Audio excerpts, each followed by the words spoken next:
Estas preguntas son de alguna forma el por qué desde AELMU y como documento principal hacemos un informe de acceso de los medicamentos huérfanos en España. Y de hecho el informe del año pasado, el que recoge todos los datos del año pasado, lo acabamos de publicar, como comentabas.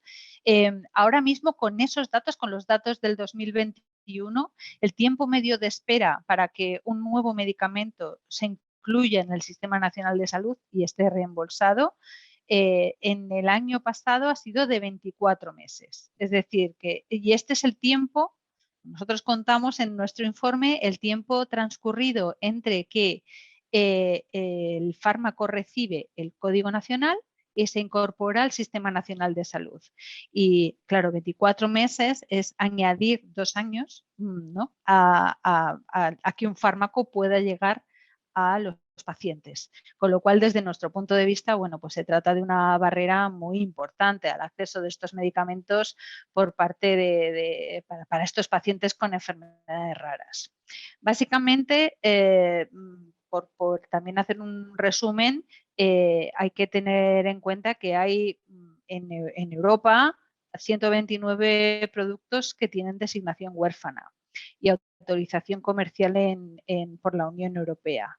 Y esto a cierre de 31 de diciembre del año pasado, como decía. De estos 129, 111 han llegado a España y tienen código nacional. Y de estos 111 que han llegado a España, la mitad, 56, están financiados por el Sistema Nacional de Salud. Entonces, bueno, como decías, me preguntabas también, bueno, ¿a qué se debe esto? Pues la verdad es que es un tiempo larguísimo de espera y las aprobaciones, pues la verdad es que yo creo que no se pueden explicar analizando solamente un motivo, ¿no? Yo creo que es importante reflexionar también y que reflexionemos todos sobre el modelo actual de evaluación y de financiación, y hacerlo entre todas las partes implicadas, por supuesto incluyendo también a nosotros, a la industria farmacéutica, porque somos los desarrolladores de los productos, evidentemente, ¿no? Y los conocemos muy bien. Y yo creo que así, entre todos, creo que podremos ser capaces de hacer una evaluación conjunta del modelo y definir qué áreas de mejora se pueden implementar en este modelo y cómo podemos hacerlo, evidentemente, más rápido. Como sabes, los medicamentos huérfanos, pues la mayoría de ellos son fármacos de un nivel de innovación muy alta y que se dirigen básicamente en muchas ocasiones pues a pacientes que tienen o no tienen alternativa terapéutica, o las alternativas terapéuticas que hay en ese momento pues distan mucho de lo óptimo, ¿no? Y esto es importante, yo creo que se tenga en cuenta en este modelo de aprobación y de financiación de medicamentos, porque evidentemente tendríamos que tener un modelo que sea más ágil, un modelo que se pueda predecir, que eso nos puede dar a todos una base para tomar decisiones mucho más fácil para todos y con menos riesgo, y sobre todo un modelo más transparente. Así que yo creo que también, obviamente, todo el mundo necesita más recursos, incluida la administración pública, y yo creo que entre todos sí que podemos mejorar claramente los tiempos y el sistema de financiación de estos fármacos. Aproximadamente podemos estar en la mitad de la tabla. Es decir, no somos los últimos de la fila, pero ten en cuenta que España normalmente pertenece, y a cualquier empresa que le preguntes, pertenecemos a los Big Five, ¿no? A los 5 grandes países europeos. Y bueno, y ahora evidentemente con la salida de UK de la Unión Europea, pues más, ¿no? El hecho de estar en la mitad de la tabla de los 27, pues dista mucho de lo óptimo, ¿no? Dista mucho de lo óptimo y de dónde queremos estar y de cómo entendemos que debería de funcionar también el sistema sanitario en nuestro país. Y creemos que es un sistema sanitario de los mejores del mundo, como creemos que lo es, pues también deberíamos de facilitar la entrada a la innovación. Por lo que hemos visto en este análisis con otros países, pues hay países como Alemania, que casi inmediatamente de la aprobación con la EMA el fármaco ya está a disposición y luego se negocia el precio de reembolso. En Alemania es otro sistema completamente diferente al de aquí, pero también en otros países como Francia, Italia, Dinamarca, Austria, incluso en Portugal en muchas ocasiones, y esto también lo podéis comprobar con algunos ejemplos también, si preguntáis a algún laboratorio, incluso nos han adelantado por el otro lado, ¿no? Nos han adelantado. Entonces, yo creo que tenemos claramente mucho margen de mejora aquí.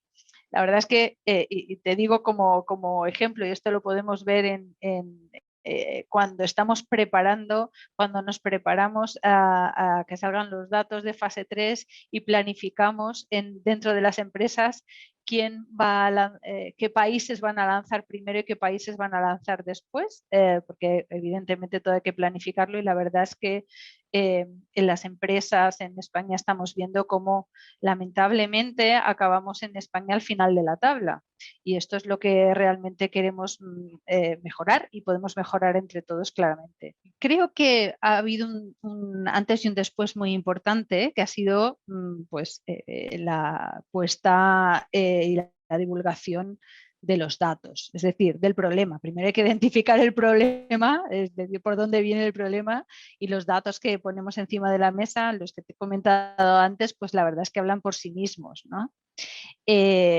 Creo que desde el Ministerio de Sanidad, tanto por parte de la industria farmacéutica el año pasado, en 2021, se ha hecho un gran esfuerzo por ambas partes y espero que sea para cambiar la terrible tendencia que tuvimos en el 2020, porque en 2020 todos los indicadores nos hicieron saltar las alarmas a todos. Yo creo que estos datos se pusieron encima de la mesa y que realmente eso es digamos, identificas el problema y tienes una reacción también, que para nosotros ha sido pues, muy positivo, creo. Dicho esto, creo que como país deberíamos de seguir reflexionando sobre cuál es el actual modelo, o sea, cuál es el proceso que tenemos ahora mismo en marcha para el análisis y llegar al reembolso de estos fármacos, ¿vale?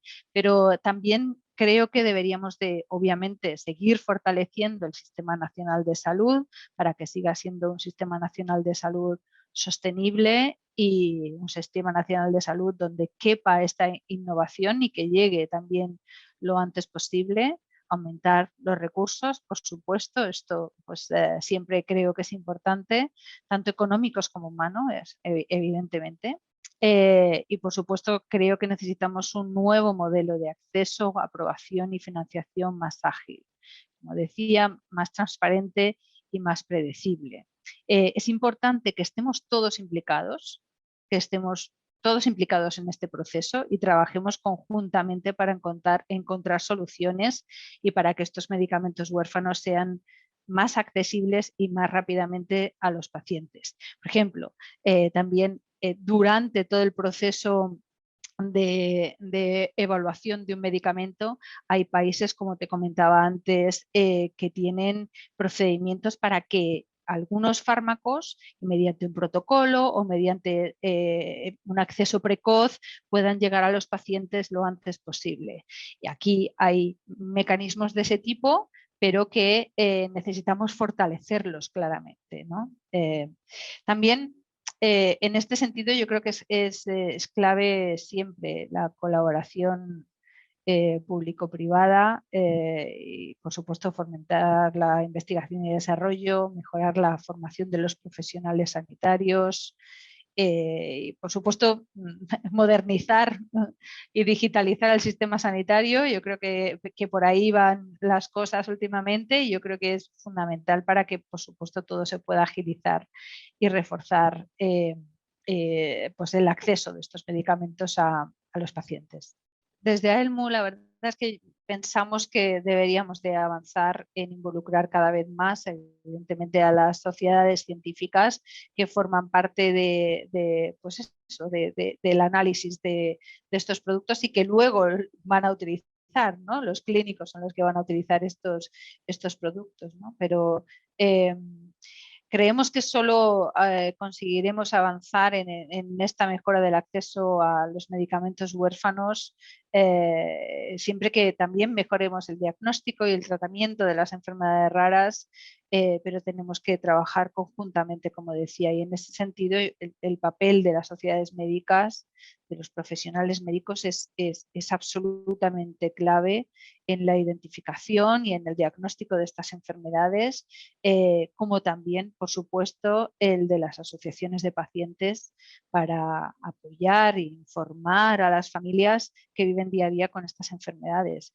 La verdad es que estamos hablando de enfermedades raras y ultra raras, en las que muchas veces pues realmente los especialistas a lo mejor han visto uno o dos pacientes y muchas veces las familias que conviven con la enfermedad pueden aportar tantísima información acerca de la enfermedad y podemos aprender tanto de ellos y de los pacientes, que esto hay que, por supuesto, tenerlos en cuenta y son una parte fundamental del aprender sobre estas enfermedades. El nivel de compromiso podemos decir que muy, muy alto. De hecho, la mayoría de las grandes empresas, grandes, pequeñas, medianas, si no estarán o tienen fármacos en desarrollo, ¿no? Para enfermedades raras, afortunadamente.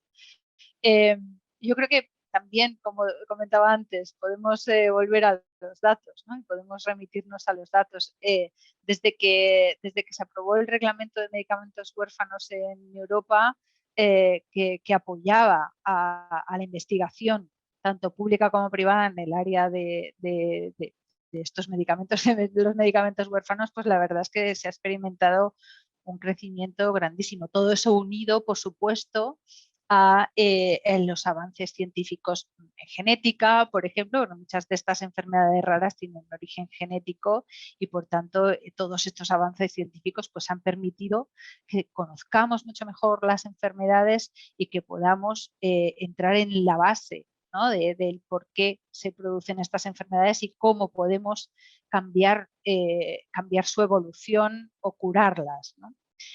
A día de hoy, con los datos que tenemos, hay más de 220 empresas investigando y desarrollando tratamientos huérfanos.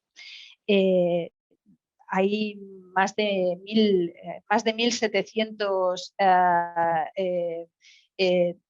fármacos en desarrollo o ya comercializados en la EMA con designación huérfana. Es decir, que hay muchos fármacos en este momento y, por lo tanto, esto nos puede llenar de esperanza a todos, ¿no? De estas cifras.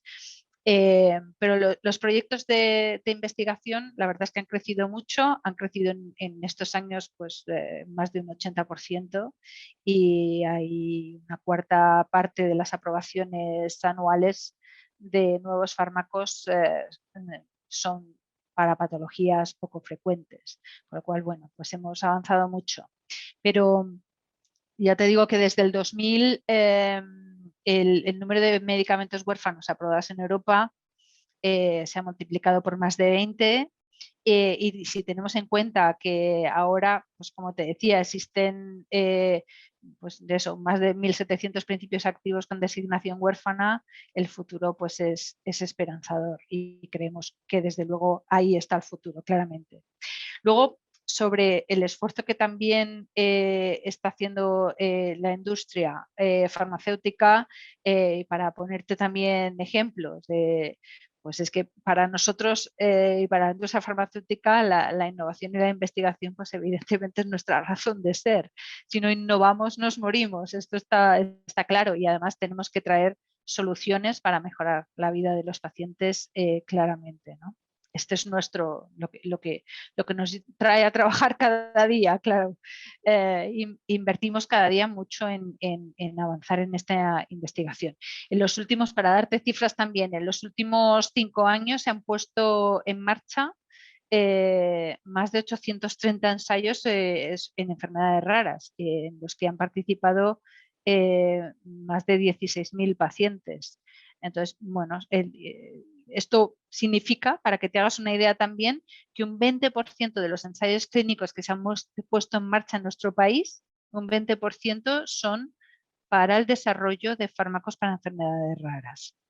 Y a pesar de la pandemia, que bueno, pues también ha ralentizado muchas cosas y evidentemente los ensayos también, pues en 2020 también se autorizaron casi 200 ensayos clínicos para enfermedades raras, ¿no? O sea que yo creo que son avances y datos más que evidentes pues eso, nuestro compromiso, pero no solamente el nuestro, sino el de muchos investigadores y, por supuesto, de los pacientes que participan en estos ensayos, que son, pues, evidentemente fundamentales para poder seguir avanzando, ¿no?